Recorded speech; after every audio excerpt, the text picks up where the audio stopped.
আসসালামু আলাইকুম প্রিয় শিক্ষার্থী। আমরা আজকে সপ্তম অধ্যায় রাসায়নিক বিক্রিয়ার দ্বিতীয় লেকচারে এসেছি। আজকের আলোচ্য বিষয় রাসায়নিক বিক্রিয়ার প্রকারভেদ। আমরা গত লেকচারে দেখেছি রাসায়নিক বিক্রিয়া কাকে বলে। আজকে আমরা দেখব রাসায়নিক বিক্রিয়ার প্রকারভেদ।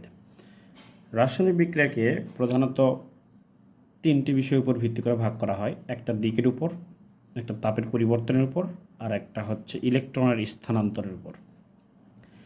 দিকের উপর ভিত্তি করে রাসায়নিক বিক্রিয়া প্রধানত দুই প্রকার, একটা হলো একমুখী আর একটা উভমুখী। একমুখী বিক্রিয়া হলো যে সকল রাসায়নিক বিক্রিয়ায় বিক্রিয়ক পদার্থগুলো পরস্পরের সাথে যুক্ত হয়ে সম্পূর্ণ নতুন ধর্মবিশিষ্ট পদার্থে পরিণত হয়, কিন্তু উৎপাদগুলো পুনরায় বিক্রিয়কে পরিণত হয় না, তাকে একমুখী বিক্রিয়া বলে। একমুখী বিক্রিয়ায় সাধারণত তীরচিহ্ন বা সমান চিহ্ন ব্যবহার করা হয়। এই তীর চিহ্নের বাম পাশে থাকে বিক্রিয়ক আর ডান পাশে থাকে উৎপাদ। যেমন আমরা যদি একটা উদাহরণ দিই তাহলে বুঝতে পারবো যে সোডিয়াম এবং ক্লোরিন পরস্পরের সাথে যুক্ত হয়ে সোডিয়াম ক্লোরাইড উৎপন্ন করলো।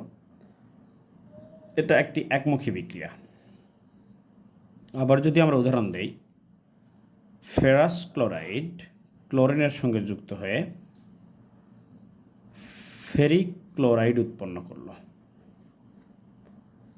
তাহলে এটাও একটা একমুখী বিক্রিয়া। অপরদিকে উভমুখী বিক্রিয়া হলো যে সকল রাসায়নিক বিক্রিয়ায় বিক্রিয়ক পদার্থগুলো পরস্পরের সাথে যুক্ত হয়ে উৎপাদে পরিণত হয়, কিন্তু উৎপাদ পদার্থগুলো পুনরায় ভেঙে আবার বিক্রিয়কে পরিণত হয়, তাকে উভমুখী বিক্রিয়া বলে। এই উভমুখী বিক্রিয়ার এইটা হচ্ছে উভমুখী চিহ্ন। এই উভমুখী চিহ্নের বাম পাশে থাকে বিক্রিয়ক, ডান পাশে থাকে উৎপাদ। তবে এই বিক্রিয়াটা হলো সম্মুখমুখী বিক্রিয়া। এটাই হলো সম্মুখমুখী বিক্রিয়া, আর এইটা হলো পশ্চাৎমুখী বিক্রিয়া।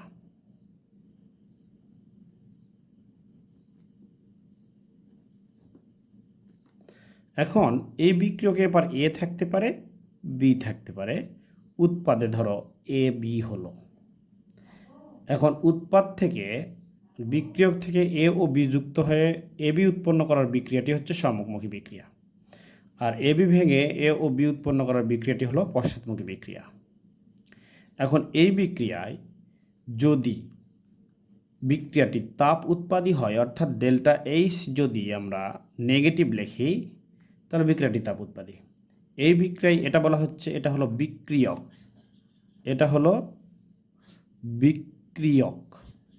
তাহলে এটা হচ্ছে উৎপাদ, এটা হলো উৎপাদ।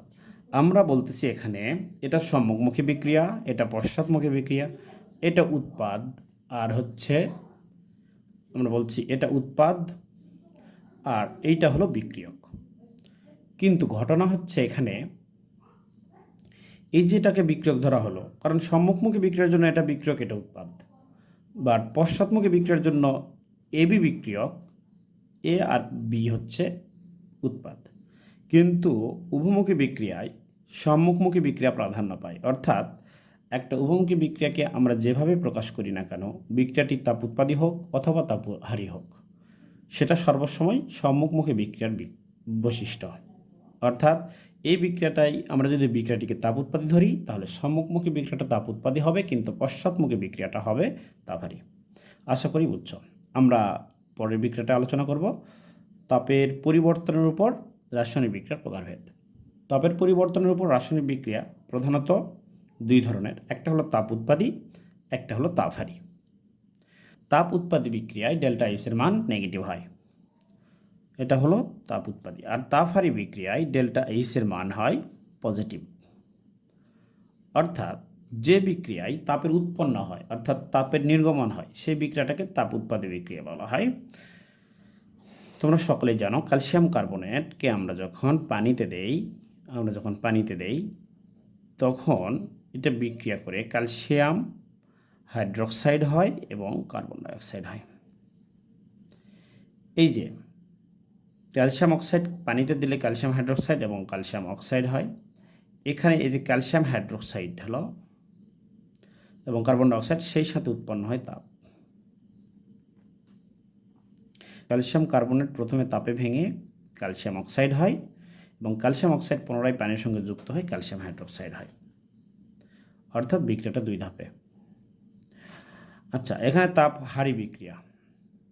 তাপ হারি বিক্রিয়ায় আমরা দেখতে পাচ্ছি, যেমন ধরো নাইট্রোজেন আর হলো অক্সিজেন, এই দুইটা পরস্পরের সাথে যদি যুক্ত হয়ে নাইট্রিক অক্সাইড